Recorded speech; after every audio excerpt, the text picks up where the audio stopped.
قابل ذی وقار محترم معظم مکرم سامعین،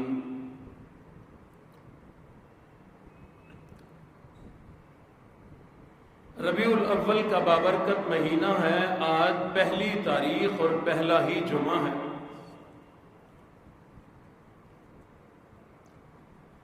یہ وہ مبارک مہینہ ہے کہ جس ماہ مبارک میں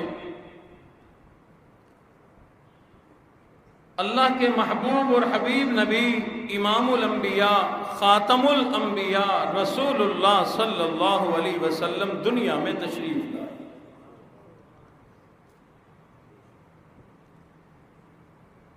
انشاءاللہ آئندہ جمعوں میں آپ کو حضور علیہ الصلوۃ والسلام کی تشریف آوری اور سیرت طیبہ کے مختلف عنوانات سے روشناس کرانے کی کوشش کرتے رہیں گے۔ آج آپ کے سامنے چاہتا ہوں کہ آپ کو انبیاء کی من جملہ شان پتہ چل جائے۔ معلوم تو ہے کہ نبی کس کو کہتے ہیں؟ جسے اللہ نبی بنا دے وہ نبی ہوتا ہے، جسے اللہ رسول بنا دے وہ رسول ہوتا ہے، جسے اللہ اپنا پیغام بر بنا دے وہ پیغمبر ہوتا ہے۔ لیکن کچھ معلومات ہو جائیں ہمیں کہ نبی کون ہوتا ہے، کون بن سکتا ہے، اور نبی میں کیا خوبییں، کیا عظمتیں، اللہ نے تمام انبیاء کو کیا کیا مقام و مرتبہ عطا فرمایا۔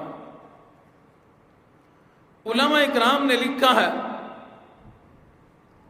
کہ نبوت کی سب سے پہلی شان عظمت جو اللہ اس کو اس کے جسم میں عطا فرماتے ہیں وہ یہ ہے کہ اللہ نے آدم علیہ السلام سے لے کر رسول اللہ صلی اللہ علیہ وسلم تک یہ تمام 1.25 لاکھ نبیوں کی جماعت کے جسم کو اللہ نے جنت کی مٹی سے بنایا۔ سب سے پہلے بناوٹ ہے نا جی۔ مجھے آپ کو، ہر انسان کو اللہ نے عام اس زمین کی مٹی سے اٹھایا،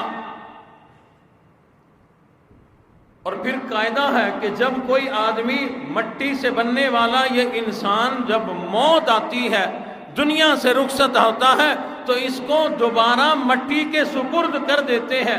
اور اگلا بھی قاعدہ ہے، جس کی مٹی جہاں سے اٹھائی گئی وہ وہیں جا کے دفن ہوگا۔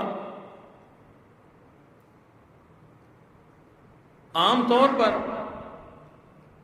لوگ اس کو بڑا عجیب سمجھتے ہیں کہ یہ کیسے ممکن ہے۔ ہاں کل شیء یرجع الی اصلہ، ہر چیز اپنے اصل کی طرف لوٹا کرتی ہے، جہاں سے جس کی مٹی اٹھائی جائے وہیں جا کے لگتی ہے۔ لیکن اللہ کی قدرت اور اللہ کی شان ہے، اگر کسی آدمی کو اللہ نے دنیا میں بھیجا پاکستان میں، لیکن مٹی اٹھائی گئی امریکہ سے، تو وہ آدمی اس کی موت آنے سے پہلے وہ امریکہ پہنچے گا، وہی رہے گا، وہی مرے گا، پھر وہی دفن ہوگا۔ پتہ چلا کہ اس کی مٹی امریکہ سے اٹھائی گئی تھی۔ بعض لوگ ایسے ہوتے ہیں پیدا ہوئے ملتان میں، دفن ہوئے کراچی میں۔ بعض لوگ ایسے ہیں پیدا ہوئے پشاور میں، دفن ہوئے ملتان میں۔ اللہ نے اپنی قدرت سے مٹی ملتان سے اٹھا کر اس آدمی کو بنایا پشاور میں، بنایا لاہور میں، پیدا کیا کراچی میں، لیکن وہ مٹی ملتان کی ہے، تو کسی نہ کسی بہانے سے وہ آدمی اپنا وہ شہر چھوڑ کر یہاں آئے گا، رہے گا، اور اللہ اس کے بھی محتاج نہیں۔ بعض واقعات ایسے ہیں، آیا نہیں، رہا نہیں، زندگی یہاں نہیں گزاری، لیکن پردیس میں موت آ گئی، اس کو کوئی جانتا ہی نہیں، لوگوں نے جنازہ پڑھ کے دفن کر دیا، پتہ چلا یہ یہیں کی مٹی ہے۔ چند جمعے پہلے میں نے ایک واقعہ سنایا تھا، ذہن میں آ رہا، سنا دیتا ہوں، اگلی بات سمجھ میں آ جائے گی۔ علامہ شمس الحق افغانی رحمت اللہ علیہ نے یہ واقعہ لکھا ہے۔ فرماتے ہیں کہ میں دارالعلوم دیوبند میں استاد تھا۔ ایک طالب علم تھا جو افغانستان کا تھا، علم حدیث پڑھنے یہاں دارالعلوم میں آیا ہوا تھا۔ اللہ کی شان پڑھتے پڑھتے زمانہ طالب علمی میں اس کی موت آ گئی. لوگوں نے جنازہ پڑھا، وہی جو علاقے کا قبرستان تھا وہاں دفن کر دیا.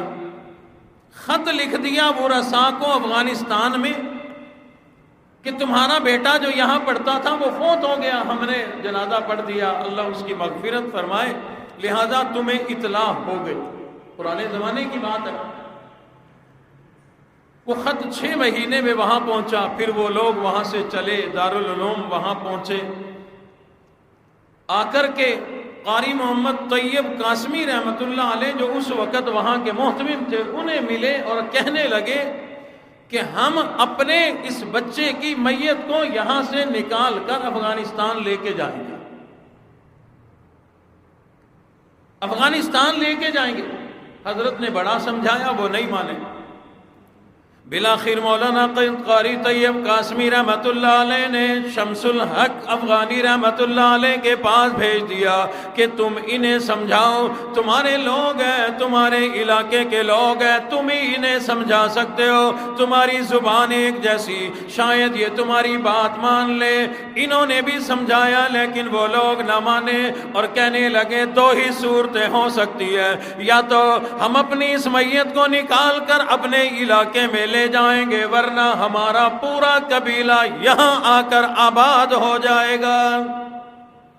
علامہ شمس الحق فرماتے ہیں میں نے بڑا سمجھایا لیکن وہ لوگ نہ مانے.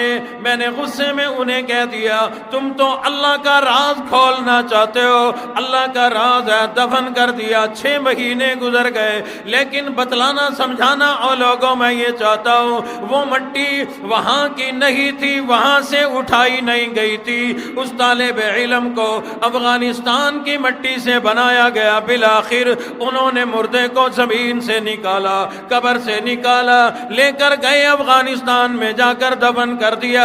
پتہ چلا کل شیء یرجع الی اصلہ، ہر چیز اپنے اصل کی طرف واپس لوٹا کرتی ہے. اور اللہ کی شان دیکھو، 6 مہینے گزرنے کے بعد اس دین کے طالب علم کی قبر کو کھولا گیا. کفن بھی میلا کوئی نہیں، جسم بھی خراب کوئی نہیں. 6 مہینے کے بعد جسم بھی تر و تازہ اور قبر سے جنت کی خوشبو آ رہی تھی.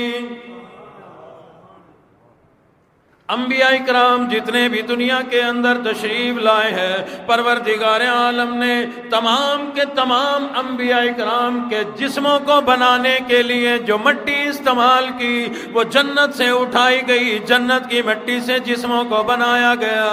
پھر تمام کے تمام انبیاء اکرام ظاہراً تو اسی زمین کی مٹی میں دفن ہوئے لیکن رب کائنات نے ان جنتی جسموں کے لیے ان کی قبر کو پہلے سے جنت بنا دیا تھا. اسی لیے ہم لوگ کہتے ہیں کہ تمام انبیاء جنت میں ہیں، آج جنت میں ہیں. آپ لوگوں کا یقین ہے اس بات پہ؟ اگر یقین نہیں تو اگلی بات یقین دلا دے گی. کیوں؟ جنت میں کبھی مردے نہیں ہوا کرتے. پتہ چلا کہ انبیاء اپنی قبروں میں جنت میں ہیں اور زندہ ہیں. انبیاء زندہ ہیں. کیوں؟ دلیل اس کی کیا کہ جنت میں کبھی مردہ نہیں گیا، جنت میں زندہ جایا کرتا ہے، جنتی زندہ ہوا کرتے ہیں. اور اس کی ایک اور دلیل، باقی انبیاء ہم سے بہت پہلے گزر گئے، سب سے قریب زمانہ ہم سے ہمارے نبی رسول اللہ صلی اللہ علیہ وسلم کا ہے. یقیناً حضور علیہ الصلوۃ والسلام کے جسم اطہر کو بھی رب کائنات نے جنت کی مٹی سے بنایا. صرف اندازے کی بات کوئی نہیں بلکہ حضور علیہ الصلوۃ والسلام نے کئی موقعوں پر ارشاد فرمایا اللہ رب العزت نے میرے جسم کو بنانے کے لیے جنتی خوشبودار مٹی کو لیا، اس مٹی سے میرے جسم کو بنایا گیا. اور ایک موقع پر تو بڑا عجیب ارشاد فرمایا اے لوگوں، اللہ رب العزت نے میرے جسم کو بنانے کے لیے جنت کی مٹی اٹھائی، جتنے مٹی سے میرا جسم بننا تھا، اللہ نے اس سے ذرا زیادہ مٹی اٹھائی، میرے جسم کو بنا کر جو مٹی اللہ نے بچا لی اس کو بچا کر کے رکھ لیا، بعد میں زمین کی اور مٹی اٹھا کر اللہ نے وہ میرے جسم کی بچی ہوئی جنتی مٹی کو ملا کر ابو بکر اور عمر کے جسم کو بنا دیا۔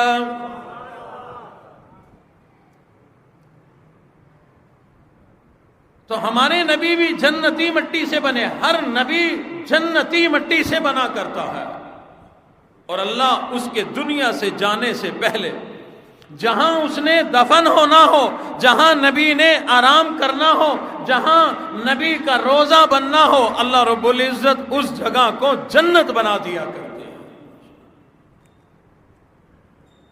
حضور علیہ الصلوۃ والسلام ابھی دنیا میں تشریف فرما ہے، دنیا میں موجود ہے، زمین کے ایک ٹکڑے کو اپنے دستے مبارک کا اشارہ کر کے فرمایا لوگوں، ما بین بیتی و منبری روضۃ من ریاض الجنہ،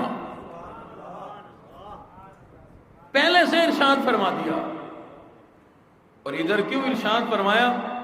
حاجی صاحبان تو سمجھ گئے، جو نہیں گئے وہ اس اشارے کو نہ سمجھے ہوں گے، یہ اس کو مسجد نبوی ہی سمجھ لو تصور میں۔ تو مسجد کے بالکل عین اس مقام پر رسول اللہ صلی اللہ علیہ وسلم کا اس زمانے میں گھر مبارک تھا، آپ کی آرام کی جگہ، اٹھنے بیٹھنے رہنے کی جگہ تھی۔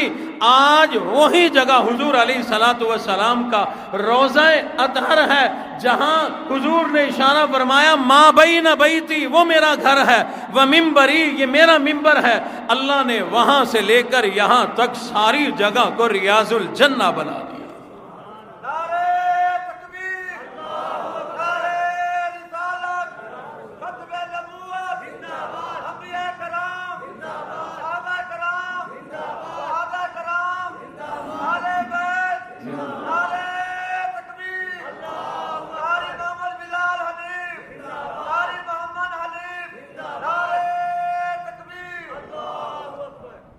یہ اس بات کا ثبوت ہے کہ اللہ نے جس نبی کو جہاں اس کا مزار بنانا تھا، آرام کی جگہ قیامت تک کے لیے بنانی تھی، اللہ نے جنتی جسم کے لیے جنت پہلے سے تیار کر دی۔ حضور علیہ الصلوۃ والسلام نے ارشاد فرمایا ما بین بیتی و منبری روضۃ من ریاض الجنہ، رب کائنات نے میرے گھر سے لے کر میرے منبر تک کی ساری جگہ کو، درمیان کی جگہ کو ریاض الجنہ بنا دیا۔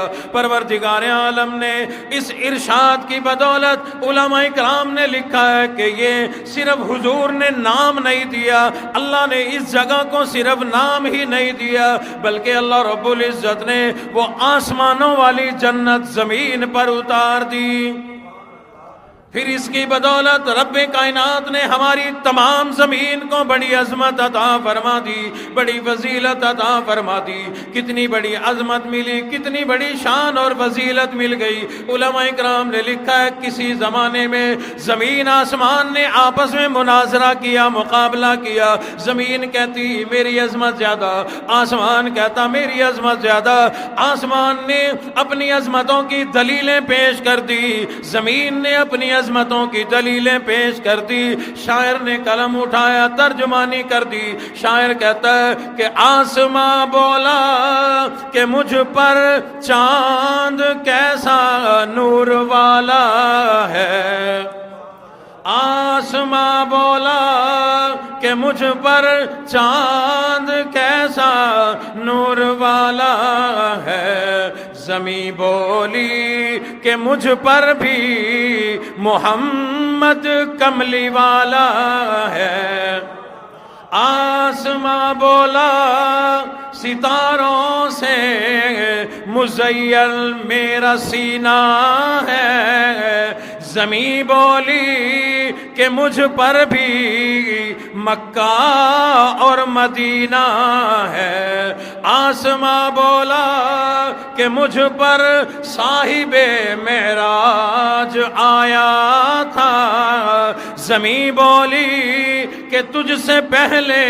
مجھ پر قدم لگایا تھا، آسماں بولا کہ مجھ پر لوح و قلم عرش علا ہوں گے، زمین بولی کہ مجھ پر بھی شہید کربلا ہوں گے، آسماں بولا کہ مجھ سے ابر رحمت برستا ہے، آسماں بولا کہ مجھ سے ابر رحمت برستا ہے، زمین بولی کہ تو بھی تو روضہ محمد کو ترستا ہے، فرمایا ما بین بیتی و منبری روضۃ من ریاض الجنہ، اللہ رب العزت نے اس جنتی جسم کے لیے جنت کا آرام کرنے کا انتظام کر دیا۔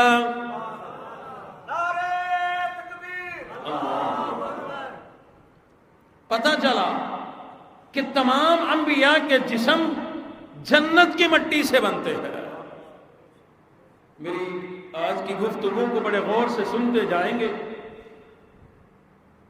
اس گفتگو میں انشاءاللہ جو پچھلے جمعے میں نے گفتگو کی تھی، میں بات کو ادھر بھی ملاؤں گا ٹائم بچا تو، اور آپ کو نبوت کی عظمت پتہ چلے گی کہ نبی کی کیا شان ہوتی ہے، نبی کس مقام کا مالک ہوتا ہے۔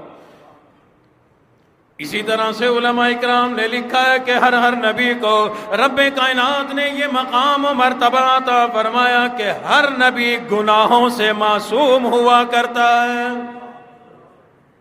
نبی معصوم عن المعاصی، انبیاء کی تمام جماعت نے کبھی کوئی گناہ کیا ہی نہیں۔ کیوں؟ یہ جسم بنا جنتی مٹی سے، اور جنتی جسم بھی کبھی گناہ کا تصور کیا کرتا، اور اللہ فرماتے ہیں میں نے نبیوں کے جسم کے دل کے اندر گناہوں کی گنجائش رکھی ہی کوئی نہیں، ان کی گناہوں کی طرف توجہ جاتی ہی کوئی نہیں۔ کیوں؟ آپ حضرات نے بعض لوگ ایسے دیکھے ہوں گے کہ آج کے اس گئے گزرے دور میں بھی گناہوں سے بڑا بچتے ہیں۔ کئی لوگ گواہی بھی دے دیتے ہیں ہم نے کبھی غلط بات کرتے نہیں دیکھا، ہم نے کوئی گناہ کرتے نہیں دیکھا، ہماری زندگی گزر گئی، اس نے تو کوئی غلط جھوٹ جملہ بولا ہی کوئی نہیں، یہ بڑا اچھا آدمی ہے۔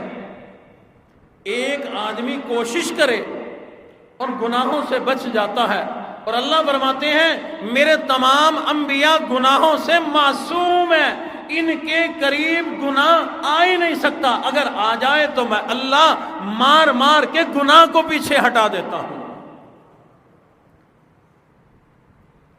علماء نے لکھا اس کی ایک وجہ یہ ہے کہ انبیاء اللہ کی محبت میں اتنے چور چور ہوتے ہیں، انبیاء اللہ کی محبت میں اتنے ڈوبے ہوئے ہوتے ہیں کہ ان کا گناہوں کی طرف توجہ ہی نہیں جاتی تھی، دھیان ہی نہیں جاتا تھا۔ میں ایک دو باتیں عرض کرتا ہوں، یہ بات مزید سمجھ میں آ جائے گی۔ حضرت عثمان غنی رضی اللہ تعالیٰ عنہ کی ذات اقدس ہے، عجیب اعلان فرمایا، لوگوں بڑی مشکل بات ہے، بڑی مشکل بات ہے۔ سیدنا عثمان غنی رضی اللہ تعالیٰ عنہ فرماتے ہیں اے لوگوں یہ میرا دایاں ہاتھ ہے، جب میں نے کلمہ پڑھا تھا ایمان قبول کرنے کے لیے میں نے امام الانبیاء کے ہاتھوں میں یہ ہاتھ دیا تھا، میری تمام زندگی گزر گئی، میں نے اپنا یہ ہاتھ کبھی بھی شرمگاہ کو نہیں لگنے دیا۔ یہ محبت صحابی کی نبی سے محبت، فرماتے ہیں کل یہ ہاتھ نبی کے ہاتھ کو لگا تھا، آج میری شرمگاہ کو لگے مجھے شرم آتی ہے، میں نے زندگی بھر اپنا یہ ہاتھ کبھی شرمگاہ کو نہیں لگنے دیا۔ ایک امتی کی، ایک صحابی کی یہ شان ہے تو نبی کا کیا مقام ہوگا۔ اور سنو سیدنا عمر فاروق رضی اللہ تعالیٰ عنہ ارشاد فرماتے ہیں اے لوگو پچھلی زندگی میں نے جو کیا سو کیا، اسلام قبول کرنے سے پہلے جو کرنا تھا کر لیا، لیکن جس دن میں نے کلمہ پڑھا میں مسلمان ہو گیا، امام الانبیاء کے ہاتھوں میں نے ہاتھ دے دیا۔ فرمایا جس دن سے میں نے کلمہ پڑھا اس دن سے لے کر آج کے دن تک میرے گناہ لکھنے والے فرشتے کو قلم اٹھانے کی ضرورت ہی نہیں پڑی۔ سمجھ میں آئی ہے بات؟ فرماتے ہیں اس دن سے لے کر آج کے دن تک میرے گناہ لکھنے والے فرشتے نے قلم ہی نہیں اٹھایا۔ کون یہ دعویٰ کر سکتا ہے؟ یہ عمر کی شان ہے۔ یہ تمام واقعات بتلا کر سمجھانا یہ چاہتا ہوں لوگوں، ایک صحابی کا اتنا بڑا مقام ہے، ایک صحابی ایک امتی اپنے نبی کی محبت میں اتنا چور ہے کہ گناہوں کے فرشتے کو قلم اٹھانے کی ضرورت نہیں آتی۔ وہ محبت میں اتنا چور ہے، جو ہاتھ نبی کے ہاتھوں کو لگا، حضرت عثمان فرماتے ہیں میں نے کبھی یہ ہاتھ اپنی شرمگاہ کو نہیں لگنے دیا۔ صحابی اتنی محبت کرتا اور جو نبی اللہ سے محبت کرتا ہو، جس نبی کے دل میں اللہ ہی اللہ ہو، اس کی توجہ گناہوں کی طرف کیسے جا سکتی ہے؟ اگلی خوبی اور اس سے یہ پہلی بات بھی سمجھ آ جائے گی۔ فرمایا کہ تمام انبیاء ہر وقت اللہ کی حفاظت میں ہوتے ہیں، اس لیے یہ گناہ نہیں کرتے۔ سب نبی محفوظ ہیں، اللہ حفاظت فرماتے ہیں۔ انسان تھے، انسانوں کے قریب گناہ آیا کرتا ہے، انسانوں کے دل میں گناہ کی لذت آیا کرتی ہے، لیکن نبیوں کے قریب اگر کوئی گناہ آیا بھی صحیح تو اللہ نے ان کی حفاظت فرمائی۔ تمام انبیاء اکرام کی جماعت میں سب سے بڑا اور سب سے مشہور واقعہ حضرت یوسف علیہ السلام کا قرآن مجید کے اندر موجود ہے۔ گناہ غلبہ کر چکا، گناہ اپنے قابو میں حضرت یوسف کو کر چکا۔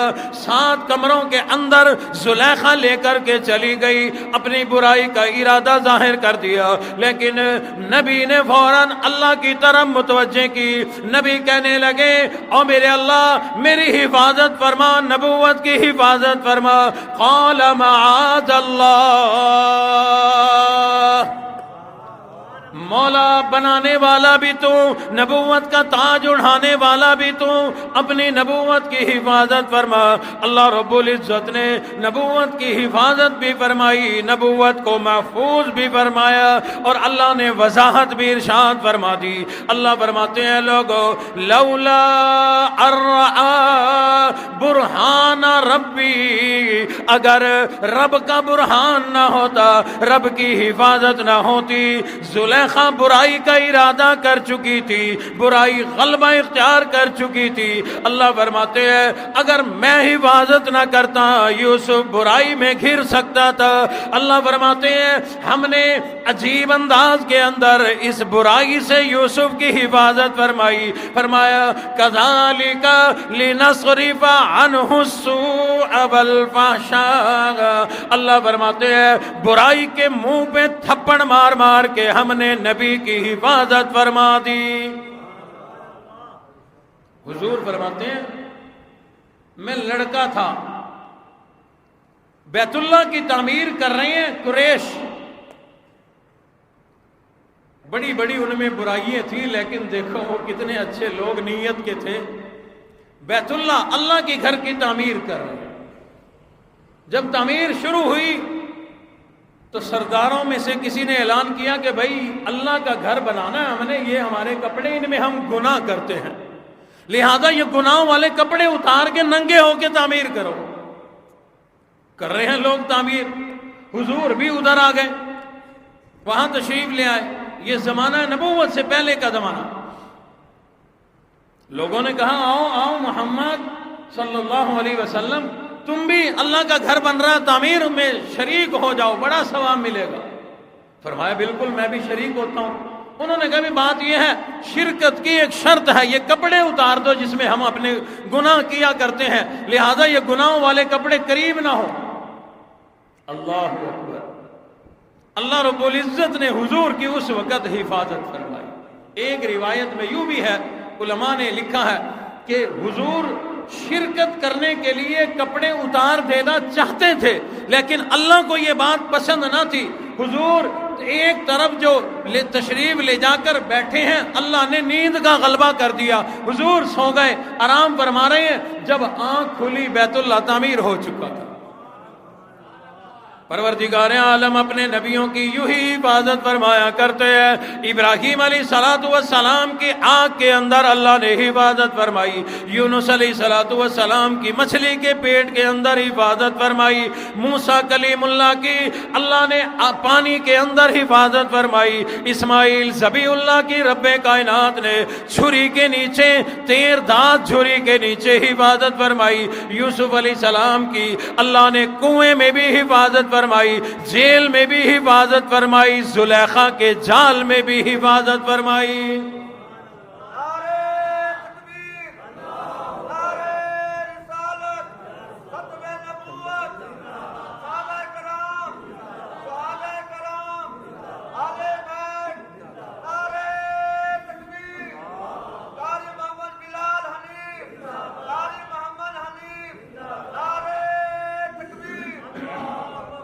نبی میں اور خوبی اور عظمت یہ ہوتی ہے کہ نبی کے اخلاق بڑے راسخ ہوتے ہیں، اخلاق بڑے اعلیٰ ہوتے ہیں۔ بات یہ ہے، حضور علیہ السلام نے صحابہ کو ارشاد فرمایا کہ اللہ مجھے فرما رہے ہیں کہ اے نبی، اگر آپ کے بول میٹھے نہ ہوتے، آپ کے اخلاق اچھے نہ ہوتے، یہ پردیسی لوگ، کوئی حبشہ سے آیا، کوئی فارس سے آیا، کوئی روم سے آیا، کوئی کہاں سے کوئی کہاں سے، اگر آپ غصے والے ہوتے یہ آپ کے قریب نہ ہوتے۔ یہ آپ کے اعلیٰ اخلاق اور محبت بھرے بولوں کی وجہ سے آپ کے پاس ہے۔ اللہ نے تعریف فرمائی، اِنَّكَ لَعَلَىٰ خُلُقٍ عَظِيمٍ، آقا آپ کے اخلاق بہت اچھے ہیں۔ معلوم یوں ہوتا ہے اللہ نے شاباش دی، میرے محبوب نبی آپ کے اخلاق بڑے اعلیٰ، شاباش اور زیادہ اور زیادہ اور زیادہ۔ نبی میں اگلی ایک عظمت اور خوبی یہ ہوا کرتی ہے کہ نبی بڑے علم، فہم و فراست والا ہوا کرتا ہے۔ علم ہوتا ہے، دماغ ہوتا ہے، سوجھ بوجھ ہوتی ہے، فہم و فراست ہوتی ہے۔ کیوں؟ اللہ کا پیغام اللہ سے لے کر لوگوں کو پہچانا کوئی عام کام ہے؟ کوئی معمولی بات ہے؟ اللہ کا پیغام لینا، انشاءاللہ آنے والے کسی جمعے میں زندگی رہی تو آپ کو نزول وحی بھی سنائیں گے تفصیل کے ساتھ کہ اللہ جب قرآن اپنا پیغام نازل فرماتے تو حضور فرماتے ہیں کہ میری کیا عجیب کیفیت ہو جایا کرتی تھی۔ صحابہ فرماتے ہیں سخت سردی میں اگر وحی نازل ہوتی حضور کی پیشانی پہ پسینہ آ جاتا تھا۔ اللہ کے پیغام کو لینا اور امت تک پہنچانا عام آدمی کے بس کی بات نہیں، یہ نبی کا ہی مقام ہے۔ اس جنتی جسم، اعلیٰ اخلاق، اعلیٰ علم، اعلیٰ فہم و فراست والا آدمی ہی یہ کام کر سکتا ہے کہ اللہ سے لے اور لوگوں کو دے۔ ایک چھوٹا سا واقعہ سنا کے آگے چلتا ہوں۔ حضور علیہ السلام کے زمانے میں قریش مکہ نے جب تعمیر کی، اب وہ حجر اسود جو ابراہیم علیہ السلام کے زمانے سے لگا ہوا تھا وہ اتارا تھا، تعمیر کر کے دوبارہ لگانے کی جب باری آئی لوگوں میں لڑائی ہو گئی۔ ایک قبیلے والا کہتا ہے جی ہم لگائیں گے، ہم سردار ہیں، ہمارا نام چلے۔ وہ کہنے لگے نہیں جی ہم، وہ کہتے ہیں ہم، لڑ پڑے آپس میں۔ تفصیلی واقعہ ہے، حضور تشریف لائے تو لوگوں نے پہلے سے طے کیا تھا کہ اب سب سے پہلے جو آئیں گے ہم ان کے ہاتھ میں فیصلہ دیں گے۔ تو حضور کو انہوں نے کہا کہ ہماری یہ لڑائی ہوگی، جھگڑا ہو گیا، فیصلہ فرماؤ۔ بڑا مشکل کام تھا، کسی ایک کو تو دینا تھا نا، کوئی ایک لگائے۔ اللہ اکبر، رب کائنات نے کیسا علم، کیسی فہم، کیسی فراست، کیسی دانائی کیسی حکمت و بصیرت عطا فرمائی تھی. حضور علیہ الصلوۃ والسلام کے کندھے مبارک پر چادر مبارک ہے حضور نے اتار کر نیچے پھیلا دی اور فرمایا لوگوں جو میں فیصلہ کروں تمہیں منظور ہوگا. کہا ہمارے دل کو لگا تو منظور ہوگا. حضور نے فرمایا کہ یہ جو حجر اسود ہے اس کو یہاں لگانا ہے اور تو کوئی کام کوئی نہیں. انہوں نے کہا بالکل یہی کام ہے لیکن ہم چاہتے ہیں ہمیں یہ مقام ملے. وہ کہتا ہے یہ مرتبہ مجھے مل جائے, وہ کہتا ہے یہ شان اور فضیلت مجھے مل جائے. حضور علیہ الصلوۃ والسلام نے چادر پھیلا کر حجر اسود اٹھا کر اپنی کالی کملی کے اوپر رکھ دیا. حضور نے فرمایا آؤ تم یہاں سے پکڑ لو, آؤ تم یہاں سے پکڑ لو, آؤ تم یہاں سے پکڑ لو. جتنے قبیلوں کے سردار تھے سب کے ہاتھ میں اپنی کملی کے پلو پکڑا دیے. فرمایا اٹھاؤ اور لے کے یہاں آؤ بیت اللہ کے قریب. وہ اٹھا کے لائے. اب یہ کہہ رہا ہے کہ میں نے اٹھایا ہوا ہے, وہ سمجھ رہا ہے میں نے اٹھایا ہوا ہے, وہ سمجھ رہا ہے میں نے, سب سمجھ رہے ہیں کہ میں نے لگایا میں نے لگایا میں نے لگایا. جب بیت اللہ کے قریب لائے حضور نے فرمایا رکھ دو رکھ دو. فرمایا تم سب اٹھا کے لائے ہو, تم سب کو عظمت مل گئی, تم سب کو مقام مل گیا. اب کیس لڑنے کے لیے وکیل ایک ہوا کرتا ہے, تم سب مجھے اپنا وکیل بنا دو. اللہ کیسی عجیب بات. فرمایا اب تم سارے مجھے اپنا وکیل بناؤ, تمہارا کیس میں لڑوں, اگر میں جیت گیا تو تم جیت گئے. وہ بڑے خوش ہوئے. حضور نے اپنے دستے مبارک سے حجر اسود اٹھا کر بیت اللہ میں لگا دیا. سب سمجھے کہ ہم نے سب نے لگا دیا. نبی علم والا, فہم و فراست والا, حکمت بصیرت والا ہوا کرتا. ٹائم تھوڑا آگے چلتا ہوں. نبی میں ایک عظمت یہ ہوتی ہے کہ نبی ہر وقت اللہ کے جلال و جمال کا مشاہدہ کر رہا ہوتا, اور یہی وجہ ہے نبی سے گناہ نہیں ہوتا. کوئی آدمی بادشاہ کے سامنے ہو, جس نے بٹن سیدھے کرنے ہوں گے وہ گھر سے کر کے آئے گا, محل میں داخل ہونے سے پہلے کرے گا. بادشاہ کے سامنے اگر پینٹ بھی ڈھیلی ہو جائے وہ اس کو کسے گا نہیں کہ بادشاہ نہ دیکھ لے میں کیا کر رہا ہوں. ہے نا جی دنیا کا مقام, دنیا کا یہ ایک معمول. اور بادشاہ جس کے سامنے ہو اس کا یہ حال ہے, وہ اپنے قدم بھی سیدھے رکھتا ہے, اپنی زبان بھی سیدھی رکھتا ہے, اپنا جسم بھی سیدھا رکھتا ہے. جو بادشاہوں کے بادشاہ مالک الملک خالق کائنات رب کریم کے سامنے ہو, اس کے سامنے کوئی گناہ آئے اسے اچھا نہیں لگے گا, کوئی برائی آئے اچھی نہیں لگے گی. یہی وجہ ہے کہ نبی ہر وقت اللہ کے جلال و جمال کا مظاہرہ کر رہا ہوتا ہے, مشاہدہ کر رہا ہوتا ہے, تو نبی سے کوئی گناہ نہیں ہوتا. اگلی بات, اب یہ تو تھی تھوڑی مشکل باتیں, اب آسان باتوں کی طرف آ رہا ہوں. نبوت کے اجزاء ہیں کچھ شرائط, یہ وہی چل رہے ہیں کہ نبی میں یہ چیز ہونا ضروری ہے. نبی کے لیے ضروری ہوتا ہے کہ اللہ نبی کو انسان بناتے ہیں لیکن اعلیٰ درجے کا. متوجہ ہو کر یہ بات سنیں گے. ایک عام طور پہ لڑائی چلتی ہے ہمارے معاشرے میں, نور بشر والی. میرا کسی لڑائی کی طرف جانے کا ارادہ نہیں, نہ میرا مزاج. ہم تو بات سمجھانا چاہتے ہیں, جو سمجھنا چاہے اس کی بات سمجھ میں آ جائے گی تو ہمیں بھی ثواب ملے گا, اس کو بھی ثواب ملے گا, اور ذہن بھی صحیح ہو جائے گا. اگر کوئی فرشتہ انسان سے عظمت میں زیادہ ہوتا تو اللہ نبی فرشتے کو بناتے. کوئی جن مخلوق اعلیٰ ہوتی اللہ جنات میں بناتے. پتہ چلا اللہ نے تمام نبیوں کو انسان بنایا تو انسان ہونا یہ فرشتوں سے بھی زیادہ عظمت اور بڑائی والی بات ہے. نبی انسان تو ہوتا ہے لیکن یاد رکھنا میرے جیسا آپ جیسا انسان نہیں, نبی اعلیٰ درجے کا انسان ہوتا ہے. اس کی ایک دو مثالیں مختصر لفظوں میں دیتا ہوں. یہ میری آنکھ ہے, سامنے دیوار سے پار نہیں دیکھ رہی، ادھر دیوار سے پار آپ نہیں دیکھ رہے، پتہ چلا درمیان میں رکاوٹ آ جائے، وہ دیوار تو دور ہے، اگر ہاتھ رکھ لیں تو یہیں سے نظر نہیں آ رہا۔ لیکن حضور علیہ الصلوۃ والسلام نے ارشاد فرمایا، او لوگو، اللہ نے مجھے امام الانبیاء بنا کر یہ مقام و مرتبہ عطا فرما دیا، یہ فضیلت عطا فرما دی، ان آنکھوں سے تم لوگ آگے دیکھا کرتے ہو، میں ان آنکھوں سے آگے بھی دیکھتا ہوں، برابر پیچھے بھی دیکھتا ہوں۔ حضور علیہ الصلوۃ والسلام نے ارشاد فرمایا، او لوگو، تمہاری آنکھوں کے سامنے کوئی رکاوٹ آ جائے، کوئی پردہ آ جائے، کوئی دروازہ آ جائے، کوئی دیوار آ جائے، تم آگے کا نہیں دیکھ سکتے۔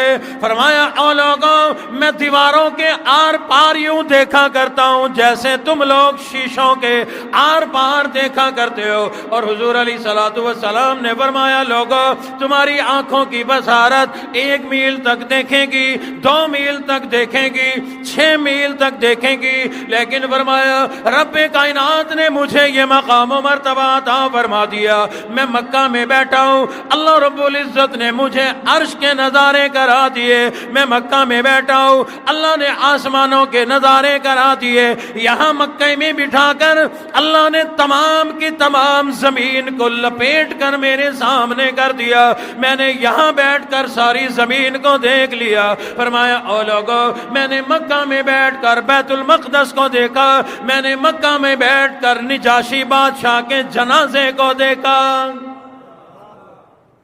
انسان تو ہے لیکن نبی کے لیے شرط ہے کہ نبی اعلیٰ درجے کا انسان ہوا کرتا ہے۔ دیکھنے میں آنکھیں 2 ہیں میرے اور تمہارے جیسی، لیکن آنکھوں کی بصارت میرے اور آپ جیسی نہیں۔ بصارت کا حال یہ ہے، زمین پہ بیٹھ کر آسمانوں کے حال دیکھ لیتے ہیں۔ نبی اعلیٰ درجے کا انسان ہوا کرتا ہے۔ اگلی بات، نبی جب بھی آیا مرد آیا، کبھی کوئی عورت نبی نہیں آئی۔ نبوت کے لیے مرد ہونا شرط ہے، مرد نبی ہوتا ہے، عورت نبی بن نہیں سکتی، جن سکتی ہے۔ نبی کو پیدا تو کرے گی عورت، بن نہیں سکتی۔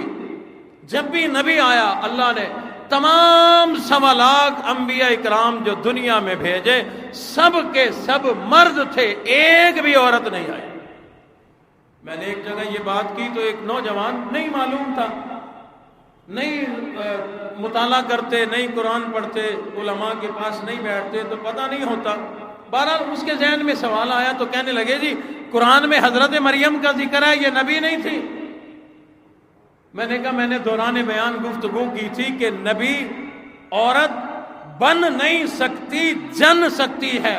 حضرت مریم نے نبی حضرت عیسیٰ کو پیدا کیا ہے، خود نبی کوئی نہیں۔ انبیاء اکرام کو پروردگار عالم نے اور عظمت عطا فرمائی۔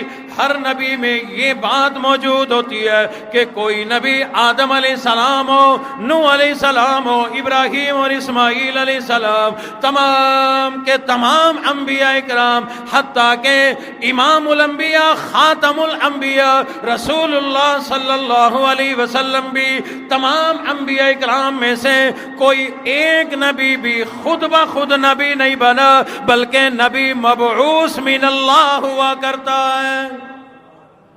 نبی وہ بنا کرتا ہے جس کو اللہ نبی بنائے، رسول وہ ہوا کرتا ہے جس کو اللہ رسول بنائے، پیغمبر وہ جس کو اللہ پیغمبر بنا دے۔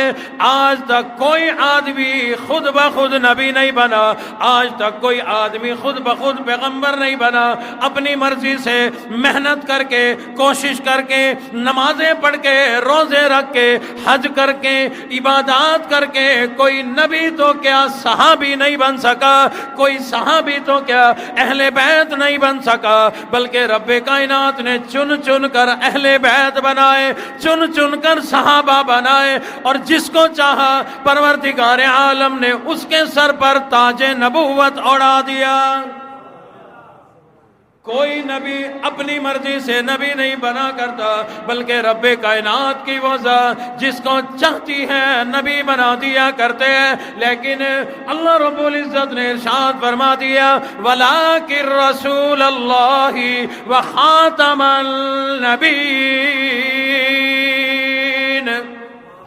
فرمایا جتنے نبی آئے میں اللہ کے بنانے سے آئے، جتنے نبی آئے میں اللہ نے بھیجے، ایک ایک کو میں اللہ نے نبی بنایا، کوئی اپنی مرضی سے نہیں بنا۔ امام الانبیاء بھی اپنی مرضی سے نبی نہیں بنے، لیکن اللہ فرماتے ہیں اب میں نے جتنے نبی بنانے تھے بن چکے، جتنے رسول دنیا میں بھیجنے تھے بھیج دیے، جتنے پیغمبر آنے تھے آ چکے۔ اب میرے محبوب نبی کے دنیا میں آنے کے بعد نبوت کا دروازہ بند ہو گیا، اب کوئی نبی نہیں آئے گا۔ آپ کو تو سمجھانے کی ضرورت نہیں، پچھلے جمعے یہ بات تفصیل سے سمجھا چکا ہوں۔ 200 احادیث حضور کی ہیں، حضور نے فرمایا انا خاتم النبیین لا نبی بعدی، اب نبوت کا دروازہ بند ہو گیا۔ اب جس نبی میں جس کو اللہ نے نبی بنایا ہو اور اس میں یہ تمام خوبیاں پائی جاتی ہوں، میں نے آپ کو بتا دی، معصوم ہو، محفوظ ہو، جنت کی مٹی سے جسم بنا ہو، علم ہو، حلم ہو، دماغ ہو، حافظہ بھی ہو، حکمت ہو، دانائی ہو، اللہ کے جلال و جمال کا مشاہدہ کرتا ہو، اعلیٰ درجے کا انسان ہو، مرد ہو، اللہ نے نبی بنایا ہو۔ فرمایا جس میں یہ تمام خوبیاں موجود ہوں ایسا آدمی نبی ہے، اور ایسے نبی کی اتباع کرنا فرض ہے، لوگوں پر اس کی اتباع کرنا ضروری ہے، فرض ہے۔ کیوں؟ یہ اللہ کا نبی ہے۔ اور جو جنتی جسم سے نہ بنا ہو، اب توجہ کریں گے آخری لمحات اور آخری باتیں، جو جنت کی مٹی سے نہ بنا ہو، جس کو عقل بھی نہ ہو، جس کو علم بھی نہ ہو، جس میں اخلاق بھی نہ ہو، جو گناہوں سے محفوظ بھی نہ ہو، گناہ کرتا ہو، معصوم بھی نہ ہو، گناہ کرتا ہو، جو اعلیٰ درجے کا انسان بھی نہ ہو۔ شاہ صاحب صحیح گھیر کے لایا ہوں نا آج، جو اعلیٰ درجے کا انسان بھی نہ ہو، اور اللہ کی شان خود کہتا ہو کہ میں مرد کوئی نہیں عورت ہوں، میں حاملہ ہوں، جو حاملہ ہو وہ مرد نہیں ہوتا، وہ عورت ہوتی ہے، جو عورت ہو وہ نبی نہیں ہوتی۔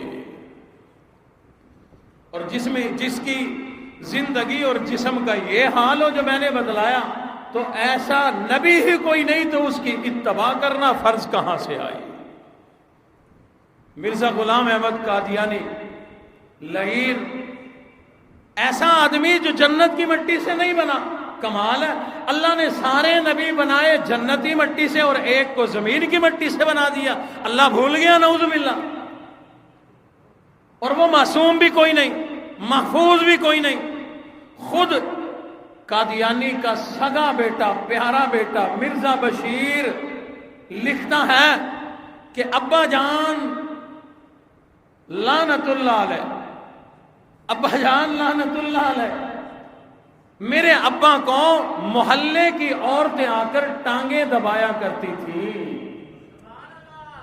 اور ایک دن ٹانگ دباتے دباتے ایک عورت دباتی رہی، ابا جان سو گئے، غلام احمد قادیانی سو گئے، تو وہ عورت دباتے وہ ٹانگ چھوڑ کے چرپائی کی لکڑی دباتی رہی، یہ خود تفصیل موجود ہے، چرپائی کی لکڑی دباتی رہی، دباتے کہنے لگی ہائے مرزا صاحب سردی کی وجہ سے ٹانگ اکڑ کے لکڑی بن گئی ہے، تفصیلی واقعہ موجود ہے۔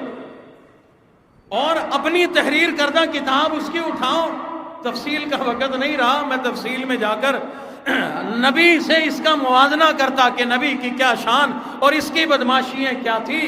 پہلی بات کہ نبی جو ہوتا ہے وہ اعلیٰ درجے کا انسان ہوتا ہے، اور خود کہتا ہے، خود کتاب لکھی ہے اس کے اندر، خزائن کے اندر خود لکھتا ہے کہ میں نہ انسان ہوں بلکہ انسانیت کی آر ہوں.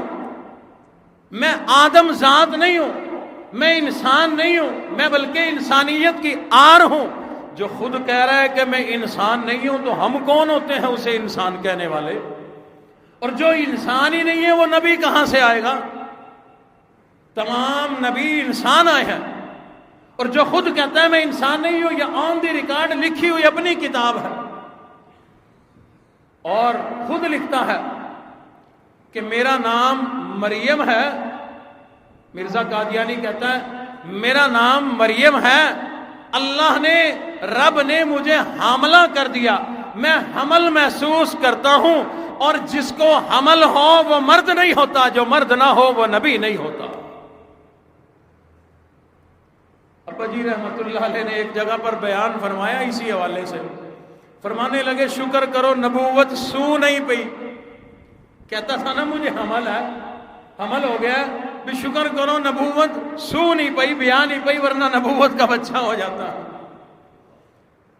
اور نبی علم والا، حلم والا، عقل والا، حکمت و دانائی بصیرت والا ہوا کرتا ہے. میں نے گزشتہ جمعہ حال سنایا تھا اس کا، خود لکھتا ہے، کہتے ہیں میں اتنا سیدھا سادہ تھا مجھے پتہ نہیں چلتا تھا، اپنی قمیض کے بٹن شیروانی میں لگا دیتا، شیروانی کے قمیض میں لگا دیا کرتا. اور آگے چل کے تو بڑی عجیب بات لکھی، کہتا ہے کہ مجھے شوق تھا گڑ کھانے کا، اور شوق تھا کہ میں بٹے کے ساتھ، مٹی کے ساتھ اپنا استنجا کیا کروں. ایک جیب کے اندر گڑ رکھا کرتا تھا، ایک جیب میں بٹے رکھا کرتا تھا، لیکن میرا حافظہ اتنا کمزور تھا مجھے یاد نہیں رہتا تھا. کبھی کبھار میں وہ مٹی کے بٹے کھا جایا کرتا تھا، گڑ سے استنجا کر لیا کرتا تھا. اتنا ذہین آدمی، اتنا فہیم آدمی، اتنی فراست والا آدمی، اور لوگ نہ جانے دنیا کو کیا ہو گیا، لوگوں کو کیا ہو گیا، پھر بھی نبی مانتے ہیں، پھر بھی پیروکار بنتے ہیں. پتا چلا کہ نبی نہیں مانتے، نبوت کا لالچ کوئی نہیں، انہیں دین قرآن اور قیامت کا لالچ کوئی نہیں، بلکہ لوگ قادیانی کے پیچھے اس لیے چلتے ہیں 4 پیسے ہاتھ لگ جائیں گے، دنیا میں جانتا کوئی نہیں، میری بڑی پہچان ہو جائے گی، لوگ مانتے کوئی نہیں، مجھے ماننے لگ جائیں گے، میرے پلے پیسہ کوئی نہیں، لوگوں کے ذریعے سے میرے پاس بڑی مال و دولت آ جائے گی، امریکن نیشنلٹی مل جائے گی، برطانیہ میرے تلوے چاٹے گا. کیوں؟ میں نے ایک جو نبوت کی شرائط میں سے بات کی کہ نبی مبعوث من اللہ ہوتا ہے، اللہ مبعوث فرماتے ہیں، اللہ منتخب فرماتے ہیں کسی کو کہ یہ میرا نبی ہے. اور مرزا غلام قادیانی کو کس نے مبعوث کیا؟ مبعوث نہیں کیا گیا بلکہ لانچ کیا گیا، پروڈکٹ بنا کر مارکیٹ میں بھیجی گئی. کہاں؟ سیالکوٹ کا ایک کلرک، اس کو امریکہ سے اس زمانے میں منی آرڈر آتے ہوں، یہ اس بات کی دلیل ہے کہ پہلے پیسے، نوکری، چھوکری، ان چیزوں کی لالچ دی گئی. جب پیسے پورے ہو گئے تو انہوں نے کہا یہ گولی ہے تیرے مغز میں اتر جائے گی ورنہ نبوت کا دعویٰ کر دے. مرتا کیا نہ کرتا، اگر ہوتا نا کوئی صاحب ایمان، گولی ایک تو کیا سینہ چھلی ہو جاتا، وہ کبھی بھی ایمان سے انکار نہ کرتا.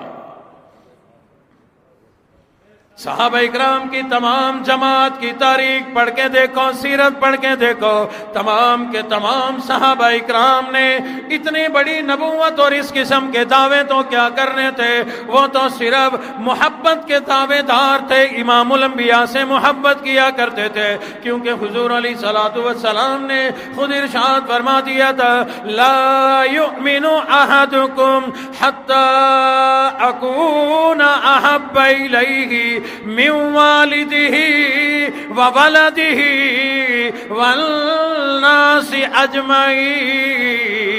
حضور نے فرمایا لوگوں تم میں سے کوئی اس وقت تک ایمان کا دعویٰ دار نہیں ہو سکتا، اس کا ایمان ہی کامل نہیں ہو سکتا جب تک وہ میں محمد الرسول اللہ صلی اللہ علیہ وسلم کی ذات اقدس سے، اپنے ماں باپ سے زیادہ، اپنی اولاد سے زیادہ اور تمام کے تمام کائنات سے زیادہ جب تک مجھ سے محبت نہ کریں ایمان کامل کوئی نہیں. صحابہ کرام نے جب یہ محبت ایمان کا دعویٰ کیا، پھر اس دعوے کو کیسا نبھایا؟ پھر اس دعوے کو نبھانے کے لیے سولی پہ بھی چڑھ گئے، نیزوں پہ بھی چڑھ گئے، میدان میں بھی اتر گئے، گردنیں کٹوا لی، اپنے خون کے نذرانے پیش کر دیے، اپنا تن من دھن سب کچھ امام الانبیاء کی محبت میں قربان کر دیا۔ اور لوگوں، جس کے سینے میں امام الانبیاء کی محبت موجود ہو، جس کے سینے میں رسول اللہ کا عشق موجود ہو، جس کے سینے میں ایمان کامل موجود ہو، پھر وہ گولی سے نہیں ڈرا کرتا، وہ پھر پھانسی کے پھندے سے نہیں ڈرا کرتا، بلکہ اس کی زبان پہ تو یہی صدا ہوا کرتی ہے کہ امام الانبیاء کی محبت میں اگر جان چلی جائے تو ہم برباد کوئی نہیں بلکہ کامیاب ہو گئے۔ امام الانبیاء کی محبت میں جان چلی جائے، اگر نہیں جانے لگی انشاءاللہ، اس دور میں نہیں جانے لگی۔ کیوں؟ علماء صلحاء اتنی محنت کر گئے ہیں کہ اب تم پھل کھاؤ، صرف اب پھل کھانے کا ٹائم ہے۔ دیکھا نہیں کل ملتان میں کتنا بڑا اجتماع ہوا، کس کی جان گئی؟ کسی کا اقبال بیکا بھی نہیں ہوا، لیکن حکومت ہلی پڑی ہے کہ اتنا بڑا مجمع، یہ صرف اور صرف یہ ملتان ہے، ملتان کا اتنا بڑا اجتماع ہے، چند لوگ باہر سے آئے، صرف ملتان سے عاشقان رسول اتنی بڑی لمبی تعداد کے اندر جمع ہوئے، حکومت ہلی پڑی ہے۔ اور یہی تو اصول ہے، یہی تو اصول ہے کہ جب نبی کے عاشق کھڑے ہوا کرتے ہیں پھر حکومتوں کو اپنی حکومت سنبھالنا بڑی مشکل ہو جاتی ہے۔ لیکن یاد رکھنا، یہ ایک دن کا ایمان کا جذبہ کافی کوئی نہیں۔ مجمع دکھا دیا، کچھ گفتگو، علماء کی زیارت ہو گئی، ساری باتیں بہت اچھی بات ہے، بہت بڑی بات ہے، لیکن عشق رسول صرف ایک دن نہیں، 12 دن بھی نہیں، ساری زندگی کے لیے ضروری ہے۔ حضور کی محبت میں ہم پابندی سے نماز بھی پڑھیں، حضور کی محبت میں قرآن کی تلاوت بھی کریں، حضور کی محبت میں قرآن کو سمجھ کر اس پر عمل بھی کریں، اور رسول اللہ صلی اللہ علیہ وسلم کی تمام زندگی کا مطالعہ کر کے اپنانے کا اللہ نے حکم دیا۔ اللہ رب العزت عمل کرنے کی توفیق عطا فرمائے۔ وآخر دعوانا ان الحمدللہ رب العالمین۔ اللہم صلی علی سیدنا و مولانا محمد وبارک وسلم وسلم علیہ۔ اللہم اعنا علی ذکرک و شکرک و حسن عبادتک۔ یا اللہ، یا رحمان، یا رحیم، یا حی یا قیوم، یا ذا الجلال والاکرام، حسبنا اللہ و نعم الوکیل، نعم المولا و نعم النصیر۔ پروردگار عالم، جتنے حضرات یہ تشریف لائے ہیں، یہاں مجمع میں تشریف فرما ہے، ہم سب کے صغیرہ کبیرہ گناہوں کو معاف فرما، مشکلوں کو آسان فرما، پریشانیوں کو دور فرما۔ رب کائنات، جو بے نمازی ہیں ان کو نمازی بنا دے، مولا جو بے حیا ہیں ان کو حیا عطا فرما، جو بے علم ہے انہیں علم عطا فرما، جو بے عمل ہیں انہیں عمل کی توفیق عطا فرما، جو بے اولاد ہیں انہیں صاحب اولاد بنا دے۔ یا اللہ، جس کے ہاں نرینہ اولاد نہیں، اپنے خزانوں سے سب کو نرینہ اولاد عطا فرما۔ یا اللہ، اس پورے مجمع کو آسانیوں والی، رحمتوں برکتوں والی، اسلام والی لمبی زندگی عطا فرما۔ ہمیں اسلامی تعلیمات حاصل کرنے کی اور عمل کرنے کی توفیق عطا فرما۔ ہماری تمام دعاؤں کو شرف قبولیت عطا فرما۔ برادر محترم، عبداللہ صاحب ہر جمعے تشریف لاتے ہیں، بڑی محبت کا اظہار فرماتے ہیں۔ یا اللہ، ان کے کاروبار میں، روزی رزق میں خیر و برکتیں اور وسعتیں عطا فرما، تمام پریشانیوں کو اپنے فضل و کرم سے دور فرما۔ حاجی عبدالوہاب صاحب، ایسے ہی ان کی وساطت سے ہی تعلق بنا حاجی اصغر صاحب مدینے میں ہے، اللہ رب العزت ان کی وہاں حفاظت فرمائے، سب کے ہی کاروبار میں، روزی رزق میں مولا خیر و برکتیں وسعتیں عطا فرما۔ کئی ساتھیوں نے مریضوں کے لیے کہا، جتنے بھی مریض ہیں اللہ سب بیماروں کو شفائے کاملہ عاجلہ مستمرہ نصیب فرما۔ ہماری تمام دعاؤں کو شرف قبولیت عطا فرما۔ ربنا تقبل منا انک انت السمیع العلیم وتب علینا انک انت التواب الرحیم۔ صلی اللہ